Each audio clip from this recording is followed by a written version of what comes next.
ছাত্রদলের যদি কোনো পর্যায়ে কোনো নেতাকর্মী আপনাদের সাথে বিরূপ আচরণ করে, খারাপ আচরণ করে, আপনারা সরাসরি আমাকে জানাবেন। আগের মতো এরকম পুলিশিত রাজনীতি বাংলাদেশে আর চলবে না। কেউ বললে সাথে সাথে ব্যবস্থা। শুধু আমরা বহিষ্কার করব না, একদম পুলিশের হাতে দিয়ে দেবো, আমরা নিজেরা দিয়ে দেবো। মানে ছাত্রলীগ যেভাবে বলতো সেভাবে সাধারণ শিক্ষার্থীরা চলতো। এখন আমরা চেষ্টা করছি যে আপনারা যেভাবে বলবেন, আপনাদের মতামতের ভিত্তিতে বাংলাদেশ জাতীয়তাবাদী ছাত্রদল চলবে। এই আন্দোলনের সবচেয়ে ক্ষতিগ্রস্ত হচ্ছে আসলে আমরা ছাত্রদল, বিএনপি এবং আমাদের দলের ভারপ্রাপ্ত চেয়ারম্যান এই আন্দোলনে ব্যাপক অপরিসীম ভূমিকা রেখেছে, কিন্তু আমরা কোনো ক্রেডিট দাবি করিনি।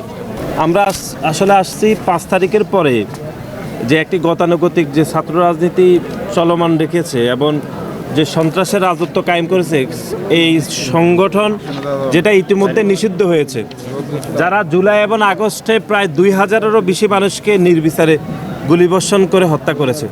গুলিবর্ষণের মাত্রাটা কেমন ছিল যে 3 বছরের বাচ্চারাও মারা গেছে, দেখেছেন না?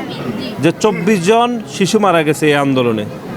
তাহলে কীরকম স্বৈরাচার ছিল, তার দোসর ছাত্রলীগ কীরকম রাজনীতি করেছে। তার বিপরীতে আমরা একবিংশ শতাব্দীতে একটি মেধাভিত্তিক ছাত্র রাজনীতি বিনির্মাণ করতে চাই, যেখানে আপনাদের মতামতের ভিত্তিতে ছাত্রদল চলবে। আগে যেরকম উল্টা চলছিল, যে আপনাদের জিজ্ঞেস করতো, তারা তাদের সিদ্ধান্ত চাপিয়ে দিত। আমরা চাইতেছি আপনাদের সিদ্ধান্ত আপনারা আমাদের উপর চাপিয়ে দেবেন, আমরা সেই সিদ্ধান্তর বলে আমরা চলবো। মানে আগে চলতেন আমরা এই মানে ছাত্রলীগ যেভাবে বলতো সেভাবে সাধারণ শিক্ষার্থীরা চলতো। এখন আমরা চেষ্টা করছি যে আপনারা যেভাবে বলবেন, আপনাদের মতামতের ভিত্তিতে বাংলাদেশ জাতীয়তাবাদী ছাত্রদল চলবে।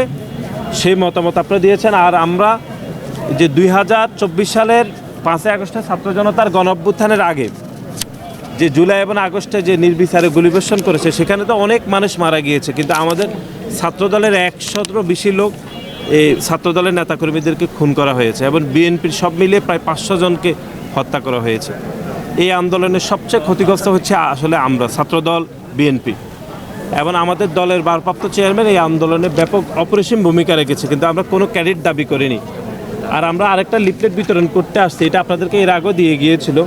সেটা হচ্ছে আমাদের রাষ্ট্রকে যে খুনি হাসিনা যেরকম ক্ষতিগ্রস্ত করেছে, তার বিপরীতে আমাদের দলের চিন্তাভাবনাগুলো, আমাদের তারেক রহমান কী ভাবতেছে রাষ্ট্র সম্পর্কে, সেটি রাষ্ট্র কাঠামো মেরামতের 31 দফা আমরা দিচ্ছি শিক্ষার্থীদেরকে। আপনারা আপনাদের মতামত দিবেন। আমাদের এখানে ইমেল দেওয়া আছে। আমাদের ভারপ্রাপ্ত চেয়ারম্যান জনাব তারেক রহমানের চিন্তাভাবনার সাথে যদি আপনাদের চিন্তাভাবনার কোনো মৌলিক পরিবর্তন হয়, বা আপনারা যদি মনে করেন যে আপনি ভিন্নভাবে চিন্তা করছেন, সেটি আমাদেরকে জানাতে পারবেন।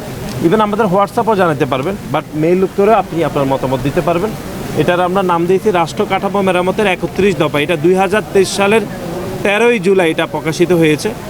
তখন যেহেতু খারাপ পরিস্থিতি ছিল, এখন যেহেতু স্বাভাবিক পরিস্থিতি, এগুলো আমরা আপনাদের কাছে দিচ্ছি। এটা হচ্ছে আপনাদের নিকট আমাদের দলের ভারপ্রাপ্ত চেয়ারম্যান জনাব তারেক রহমানের প্রতিশ্রুতিবদ্ধ যে তিনি ওয়াদা করছেন, সেগুলো আমরা দিচ্ছি। আমরা সবাইকে দিয়ে দিচ্ছি।